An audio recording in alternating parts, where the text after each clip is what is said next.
अस्सलाम वालेकुम नाज़रीन, मैं आपका होस्ट ताहा मलिक और आप देख रहे हैं इजी मार्केटिंग का यूट्यूब और फेसबुक चैनल। नाज़रीन, आज की इस वीडियो में हम बात करने जा रहे हैं कि अगर आप इन्वेस्टमेंट करना चाहते हैं तो इन्वेस्टमेंट के लिए आपके पास कौन कौन से ऑप्शंस हो सकते हैं। यानी कि अगर आप रियल एस्टेट में इन्वेस्टमेंट करने का सोच रहे हैं तो आपके लिए एक बेहतर लोकेशन आप कैसे फाइंड आउट कर सकते हैं, या फिर आप बेहतर लोकेशन को फाइंड आउट करने के लिए किन चीज़ों पर का ख्याल रख सकते हैं, किन अपॉर्चुनिटीज़ का, किन एमिनिटीज़ का, या फिर कौन सी लोकेशन है जो आपके लिए सूटेबल हो, या फिर वो कौन सी लोकेशन है जो आपको रिटर्न अच्छा दे सके। सबसे पहले आपको बताता चलूँ कि ऐसे इलाके जो पोश इलाके कहलाते हैं, या फिर जहाँ पर एक बेहतर इलाका जिसको कहा जाता है, जब वहाँ पर पॉपुलेशन बढ़ जाती है तो वहाँ पर आप ज़्यादा कैपिटल गेन नहीं हासिल कर सकते। इसी तरीके से जब किसी इलाके की या फिर किसी लोकेशन की डिमांड बढ़ती है और उसकी वैल्यू बढ़ जाती है, उसकी प्राइसेस हाई हो जाती हैं, तो पहले वहाँ से इन्वेस्टर और फिर जेन्युइन बायर वहाँ से निकल के मूव इन करना शुरू कर देते हैं किसी और ऑप्शन की जगह या फिर किसी और लोकेशन की तरफ। आज की इस वीडियो में इन तमाम मालूमात पर आपसे बात करी जाएगी और टिप्स भी दी जाएंगी कि आप किन टिप्स को फॉलो करते हुए एक अच्छा ऑप्शन अपने लिए क्रिएट कर सकते हैं। सबसे पहले आपको बताता चलूं कि बेहतर इन्वेस्टमेंट की तलाश में आपको सबसे पहले एक बेहतर इंफ्रास्ट्रक्चर को फाइंड आउट करना होगा। बेहतर इंफ्रास्ट्रक्चर के अंदर वो तमाम चीज़ें शामिल हैं जो आपको डेली लाइफ के लिए सहूलत फराहम करें, जिसके अंदर शामिल हैं road, bridges, street lights, park और कमर्शियल एरियाज़ वगैरह। एक बेहतर इंफ्रास्ट्रक्चर और भी बेहतर हो जाता है जब वहाँ पर हॉस्पिटल और स्कूल्स की फराहमी या फिर उसके नज़दीक हॉस्पिटल और स्कूल्स भी मौजूद हों। क्यों? क्योंकि अगर आप सिर्फ और सिर्फ उस जगह पर घर ले रहे हैं जहाँ पर बेहतर रोड्स का जाल बिछा हुआ है, जहाँ पर पार्क्स हैं, जहाँ पर कमर्शियल एरियाज़ हैं, या फिर ऐसी जगह पर ले रहे हैं जहाँ पर आपको ईजीली मार्केट का एक्सेस हो या फिर वो शहर से करीब हो, और लेकिन वहाँ पर हॉस्पिटल ना हो, वहाँ पर आपके नज़दीक स्कूल की जो एजुकेशन के मामला आपके बच्चों के वहाँ पर आप इजीली उनको ना दे सकें, तो वो एक बेहतर ऑप्शन आपके लिए नहीं हो सकता।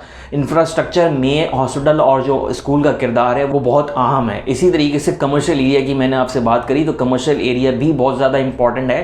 क्यों? क्योंकि वो आपके लिए जॉब्स के ऑप्शन भी क्रिएट कर सकता है। जॉब के ऑप्शंस क्रिएट करने का मतलब ये है कि जब किसी एरिया की तरफ लोग बढ़ना शुरू हो जाते हैं, लोग मूव इन करना शुरू हो जाते हैं, तो वहाँ पर बड़े बड़े ब्रांड्स आकर के अपने आउटलेट्स खोलना शुरू कर देते हैं, और जब आउटलेट्स खुलते हैं, कमर्शियल एक्टिविटी बढ़ती है, तो वहाँ पर जॉब्स की अपॉर्चुनिटीज़ भी बढ़ जाती हैं। तो जब किसी एरिया के अंदर कमर्शियल एरिया हो या फिर किसी जगह के अंदर कमर्शियल एरिया का ख़ास ख्याल रखा जाए जहाँ पर लोग मूव इन हो रहे हो, या फिर इंफ्रास्ट्रक्चर एक ऐसा हो कि उसके लिए कमर्शियल एरिया अलग से डेजिग्नेटेड हो।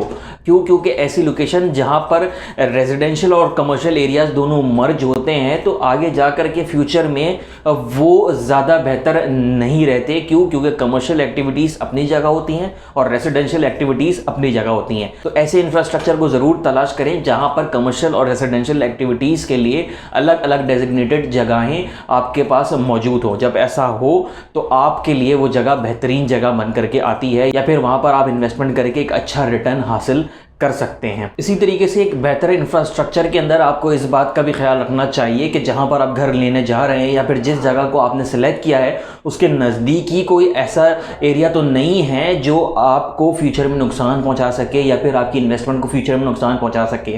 अब मेरा मतलब ये है कि ऐसा स्लम एरिया या फिर कोई ऐसी कच्ची आबादी तो उस एरिया के नज़दीक नहीं आबाद जो आपको फ्यूचर में परेशान करे, या फिर अगर आप अपनी प्रॉपर्टी को बेचना चाहें तो उसकी वजह से आप कम पैसों में उसको सेल आउट करें। तो इस बात का भी ख्याल रखना बहुत ज़्यादा ज़रूरी है। और दूसरा पर्सपेक्टिव ये है कि लीगल जो आपका पर्सपेक्टिव है वो क्लियर होना चाहिए। लीगल पर्सपेक्टिव क्लियर होने से मुराद ये है कि तमाम डॉक्यूमेंट्स आपके क्लियर होने चाहिए ताकि आपकी जो इन्वेस्टमेंट है वो सेफ और सिक्योर रहे।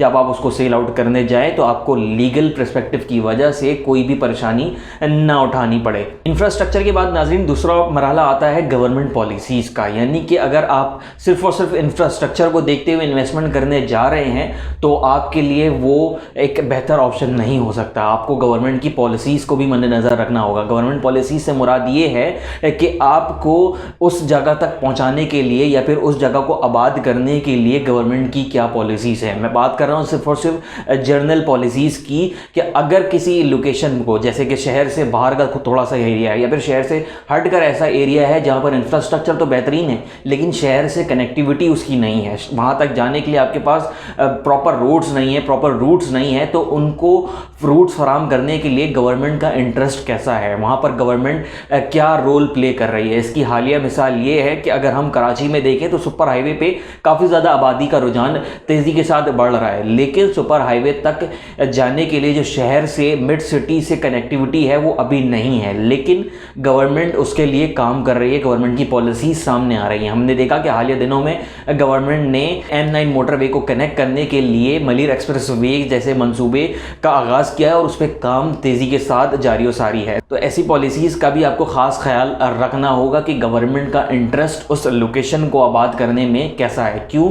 क्योंकि इन दी एंड आप किसी स्टेट के अंदर, किसी सिटी के अंदर, फिर किसी ऐसे शहर के अंदर इन्वेस्टमेंट करने जा रहे हैं जहां पर आप अपनी इन्वेस्टमेंट को सिक्योर कर सकें, और इन्वेस्टमेंट को सिक्योर करने के लिए गवर्नमेंट से इजाज़त लेना या फिर गवर्नमेंट की पॉलिसीज़ का ख्याल रखना भी बहुत ज़रूरी समझा जाता है। इसी के साथ साथ एक बात का और ख्याल रखना चाहिए कि गवर्नमेंट की पॉलिसीज़ के अलावा गवर्नमेंट आपको कौन कौन सी एमिनिटीज़ उस एरिया के करीब या फिर उस एरिया के अंदर फराहम कर रही हैं, जैसे कि बेसिक यूटिलिटीज़, इंफ्रास्ट्रक्चर में तो हमने बात करी रोड की और वो तमाम चीज़ों की जो कोई प्राइवेट बिल्डर अगर फराहम आपको करता है लोकेशन या फिर आपको कोई प्रोजेक्ट फराहम करता है तो वो उसके एंड पर होता है, लेकिन जो बेसिक यूटिलिटीज़ हैं, जो बेसिक एमिनिटीज़ हैं, वो गवर्नमेंट के हाथ में है। अगर गवर्नमेंट उन तमाम चीज़ों की फरहमी को आसान बना रही है तो वो लोकेशन आपके लिए आइडियल हो सकती है। इसके अलावा तीसरी टिप ये है कि अगर किसी इलाके के अंदर आबादी का जो रुझान है वो तेज़ी के साथ आगे बढ़ रहा है तो वो ऑप्शन भी आपके लिए एक बेहतर ऑप्शन हो सकता है, जहां पर आपके पास इंफ्रास्ट्रक्चर हो, गवर्नमेंट की पॉलिसी हो, और फिर वहां पर गवर्नमेंट के पॉलिसी के बाद लोगों का जो इंटरेस्ट है वो डेवलप्ड हो रहा है, लोग वहां पर जाकर आबाद हो रहे हैं, तो वो ऑप्शन आपके लिए एक बेहतरीन ऑप्शन हो सकता है। क्यों? क्योंकि वहां पर डिमांड ज़्यादा हो जाती है। डिमांड ज़्यादा हो तो मार्केट में आपको इन्वेस्टमेंट की हुई जो आपकी रकम है वो निकालने में आसानी होती है। यानी कि अगर आप आज किसी लोकेशन के अंदर इन्वेस्टमेंट कर रहे हैं, किसी ऐसे प्रोजेक्ट के अंदर इन्वेस्टमेंट कर रहे हैं जिसके अंदर लोगों का जो मूव इन होने का रुझान है वो तेज़ है, तो वो ऑप्शन आपके लिए एक बेहतर ऑप्शन हो सकता है। क्यों? क्योंकि वहाँ पर आप इन्वेस्टमेंट करके उसको ईजीली सेल आउट कर सकेंगे। क्यों? क्योंकि लोगों का इंटरेस्ट है। इसकी हालिया मिसाल हमने देखी जब स्कीम 33 जैसा मंसूबा सामने आया तो उस वक्त लोग यहाँ पर सिर्फ इन्वेस्टमेंट कर रहे थे, बहुत कम इन्वेस्टर्स थे जो वहाँ पर जा रहे थे, लेकिन जैसे जैसे वहाँ पर आबादी का रुझान बढ़ता गया वैसे वैसे हमने देखा कि अलग अलग प्रोजेक्ट्स वहाँ पर सामने आए, बहुत सारी सोसाइटीज़ वहाँ पर सामने आई और अब उन सोसाइटीज़ के अंदर लोग जा कर के रह रहे हैं। तो जिन लोगों ने पहले वहाँ पर इन्वेस्टमेंट करी हुई थी तो वो लोग अब अच्छा रिटर्न वहाँ से हासिल कर रहे हैं। इसी तरीके से बहरिया टाउन की मैं मिसाल देना चाहूँगा कि जब बहरिया टाउन लॉन्च हुआ तो बहुत सारे लोगों ने वहाँ पर इन्वेस्टमेंट करी और बहुत से लोगों ने नहीं की, जो अब बहरिया टाउन कराची के अंदर मूव इन हो रहे हैं। जिन लोगों ने इन्वेस्टमेंट करी थी अब वो इन लोगों से फ़ायदा उठा रहे हैं और अपनी इन्वेस्टमेंट के ऊपर एक अच्छा रिटर्न हासिल कर रहे हैं। इसी के साथ साथ आखिरी टिप ये है कि उस लोकेशन का माजी कैसा है या फिर उस लोकेशन की जो वैल्यू है वो माजी में कैसी रही है। यानी कि आप कह सकते हैं कि पिछले 5 से 10 सालों का ग्राफ आपको चेक कर लेना चाहिए कि उस लोकेशन की डिमांड पिछले 5 से 10 सालों में कैसी रही है। अगर डिमांड में इजाफा है, वहाँ की जो वैल्यू है वो बढ़ती चली जा रही है, भले ही स्लो बढ़ रही हो ना कि तेज़ बढ़ रही हो, अगर वैल्यू बढ़ रही है और आप देखते हैं कि कोई मंसूबा अगर पिछले 5 सालों का है या फिर पिछले 10 सालों का है तो उस वक्त उसकी वैल्यू क्या थी, उस वक्त वहाँ पर क्या डिमांड चल रही थी, उस वक्त वहाँ पर किन पैसों के अंदर इन्वेस्टमेंट हो रही थी और अब वहाँ पर किन पैसों में इन्वेस्टमेंट हो रही है। तो ये तमाम चीज़ें आपको मद्देनज़र रख लेनी चाहिए। क्यों? क्योंकि अगर ऐसा इलाका जिसकी वैल्यू स्लोली बढ़ रही है, जिसकी वैल्यू का ग्राफ ऊपर जाता जा रहा है, तो वो भी आपके लिए इन्वेस्टमेंट के लिए एक बेहतर ऑप्शन हो सकता है। ये वो तमाम टिप्स थी जिनको फॉलो करके आप इन्वेस्टमेंट के लिए एक बेहतर ऑप्शन अपने लिए बना सकते हैं। आज के लिए इतना ही। होस्ट मलिक को दीजिएगा इजाज़त। अल्लाह हाफ़िज़।